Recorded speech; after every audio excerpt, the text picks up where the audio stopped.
These people, Jonathan, are very, very angry. Can you try and explain to them or to us why you think what Israel did was right?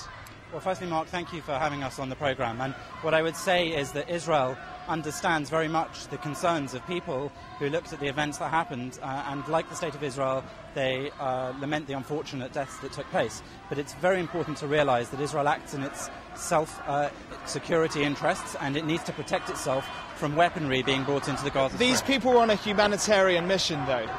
Well, the soldiers that ended up coming onto the boat after numerous offers to bring in the humanitarian goods to Ashdod and bring it in through the conventional land methods were met not with anarchists as they expected, but with terrorists armed with metal bars. The footage is out there for everyone to see. I know that Sky News has been running it. They were beaten by thugs with metal sticks, with stun grenades, with explosive grenades, and there are even reports of live fire being used on them before the Israeli troops used any kind of live fire in return to protect their own lives. But it can be argued, why send commandos onto a ship which is clearly on a humanitarian mission? It seems that not only they disagree with you, most of the international community disagrees with you. You appear to have lost your only Muslim ally in Turkey.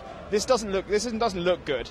Well, relations with Turkey have been perhaps strained over the last year or so, and Israel does want good relations with Turkey and hopes that there will continue to be good relations. The fact is that this ship wasn't obviously, as you put it, a humanitarian mission, because of the 6 ships in the flotilla, 5 of them very peacefully went to Ashdod as offered to offload the humanitarian goods to be brought in through the land methods, as Israel does every week, with 100 trucks going in every day, 1,500 tons of aid going in every single week.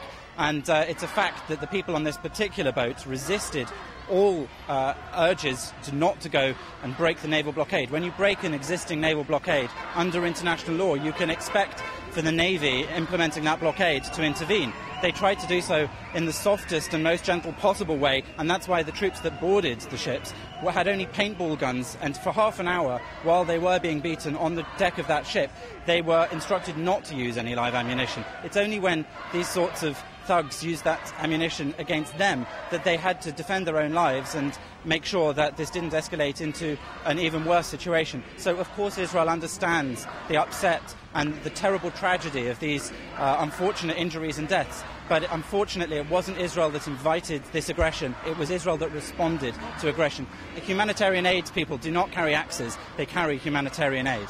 All right, OK, thank you very much. In terms of those Britons that are on board,